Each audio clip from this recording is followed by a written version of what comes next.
हाय friends, मैं हूं Manav. Welcome to movie शूवी। करते हैं आपस में पॉजिटिव सा नमस्कार और आपसे एक बड़ी अच्छी सी कॉन्वर्सेशन करते हैं। देखो, पहले क्या होता था, पहले ज़माने के अंदर, बहुत पहले के ज़माने के मतलब जब मूवीज़ 19th सेंचुरी में पहले पहले बना करती थी, तो जॉम्बीज़ नहीं हुआ करते थे। तब उन्होंने सोचा नहीं था कि जॉम्बी हुआ करेंगे। तो वो एक कॉन्सेप्ट लेके आते थे लोगों को डराने के लिए कि भी ऐसा भी कुछ एक खूंखारपन हो सकता है इंसान के अंदर खुद।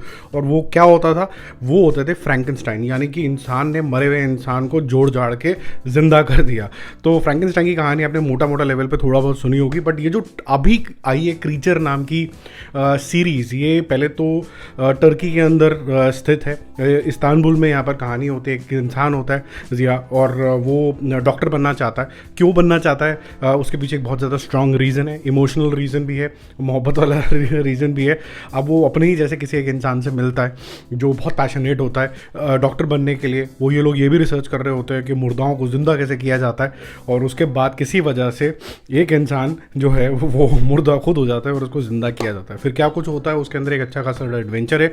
बट ये पूरी जो जर्नी है, 8 एपिसोड में करीबन आधे आधे घंटे के एपिसोड हैं, आगे पीछे का नामकरण हटाओगे, कि वो क्यों डॉक्टर बनना चाहता था, उसका एक्सपीरियंस जो था जब वो डॉक्टरी पढ़ने गया इस्तांबुल के अंदर, तो जो इस तरीके के कॉलेज का सेटअप क्या है, ये जो पागल इंसान उसको एक और मिला है, उसका सोचने का तरीका क्या है, इन दोनों के सोचने के तरीके क्या थे।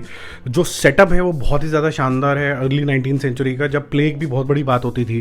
ठीक है, जो कोरोना वगैरह जैसी खतरनाक जो बीमारियाँ होती थी जो एकदम स्प्रेड हो जाती थी, ठीक है, उस तरीके की जो बीमारियाँ हैं उससे लोग कैसे डरा करते थे, उसको ट्रीट करने के लिए लोग कैसे दूसरे लोगों को सिक्लूड कर दिया करते थे। ये सारी जो चीज़ें हैं आपको एक अलग तरीके से, अलग नज़रिए से दिखाई जाती हैं। जो सेटअप है वो बहुत ही ज़्यादा प्रिस्टीन रखा गया। प्रिस्टीन का मतलब बड़ा अनटच्ड एनवायरनमेंट आपको दिखाया गया। जब भी आप ये मूवी सीरीज़ देख रहे होगे, आपको ये एहसास होगा कि जो हिंदुस्तान छोड़ो बाहर भी लोगों ने कितना पेड़ काट दिए हैं, बिल्डिंगें बना दी हैं। पहले जो धरती थी कितनी खूबसूरत दिखती थी, और जहाँ भी कहीं ये शूट हुआ होगा कि रियल लोकेशंस काफ़ी ज़्यादा यूज़ हुए हैं, वो बहुत ही खूबसूरत लग रहा है। कुछ कुछ चीज़ें जो हैं वो बनाई गई हैं, जैसे पुराने ज़माने की स्ट्रीट्स बनाई गई हैं, पुराने ज़माने के घर जो हैं वो आपको थोड़ा सा समझ में आया था कि इसमें CGI का वर्क हुआ हुआ है, VFX का यूज़ हुआ हुआ है। ओवरऑल बेसिस पे एक मेरे को थोड़ी ज़रूर इसके अंदर शिकायत है।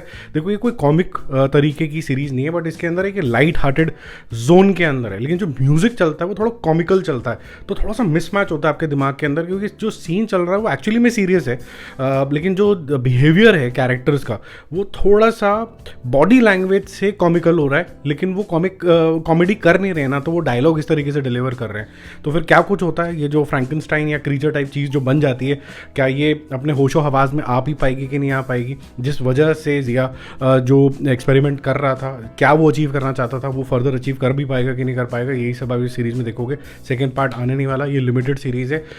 जो लोग ये क्लेम कर रहे हैं कि भाई फ्रैंकेनस्टाइन जैसी कहानी होगी तो हमें देखने की ज़रूरत ही नहीं है, वो लोगों बिल्कुल भी नहीं। ये फ्रैंकेनस्टाइन का एक अलग पर्सपेक्टिव है, इसको अलग पर्सपेक्टिव से देखना चाहिए, अलग जगह का सेटअप है, इस वजह से भी देखना चाहिए। और फ्रैंकेनस्टाइन पर अलग अलग वेरिएशंस बन चुके हैं, जैसे जॉम्बीज़ के अंदर वेरिएशन बनते हैं, और आपको आज भी जॉम्बीज़ जो है वो अट्रैक्ट करते हैं। तो ऐसे फ्रैंकेनस्टाइन में तो अभी बहुत कम मामला हुआ है। एक और सीरीज़ मैं आपको रिकमेंड करूंगा अगर आपको फ्रैंकेनस्टाइन पसंद है, लेकिन वो इंग्लैंड में स्थित वाला फ्रैंकेनस्टाइन है, द क्रॉनिकल्स ऑफ फ्रैंकेनस्टाइन करके उस सीरीज़ का नाम है।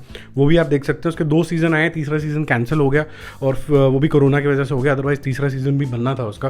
तो वो जो सीरीज़ है वो भी बिल्कुल अलग तरीके के नज़रिए से देखी गई है। तो कुछ मैंने आर्टिकल्स वगैरह पढ़े जिसमें बोला कि भाई एक और फ्रैंकेनस्टाइन वाली आ गई। ऐसे तो 100 जो है लव स्टोरी भी बन चुकी है, जिसके अंदर एक लड़का लड़की होता है, माँ बाप मानते नहीं है, फिर वो शादी कर लेते हैं, एंड में माँ बाप भी मान जाते हैं। तो इसमें नया क्या है, ये तो 100 साल से हो रहा है। तो इसके अंदर भी बहुत ज़्यादा अलग अलग तरीके की वेरिएशंस हैं। जो एक्टर्स हैं जिस तरीके की फीलिंग आप तक लेके जाते हैं, वही इस सीरीज़ की सबसे बड़ी विन है। बाकी जल्दी मिलते हैं और अपडेट्स के साथ। Stay connected, bye bye. जाते जाते मेरा जो मूवी शूवी स्कोर इसके लिए रहेगा वो रहेगा 8.5 आउट ऑफ 10। आप मेजमराइज हो जाओगे इसके सेटअप से, वो फॉर श्योर है। और आप बोलोगे कि अच्छा, ये टर्की सीरीज़ भी इतनी ज़्यादा हाई ऑन प्रोडक्शन वैल्यू बनती हैं। और सबसे अच्छी बात ये करेगी, साइंस को समझाने के लिए कुछ भी ऐसा कुछ नहीं फेंक दिया आपके पास फॉर्मूलाज, क्या बोलोगे तो ओवर द टॉप हो गया। कॉन्सेंट्रेशन सिर्फ एक ही है कि किसी तरीके से, एक मैजिकल तरीके से एक फ्रैंकेनस्टाइन बन जाएगा, फिर उसके बाद क्या होगा वो आप खुद फिगर आउट करोगे। मिलते हैं जल्दी, बाय बाय।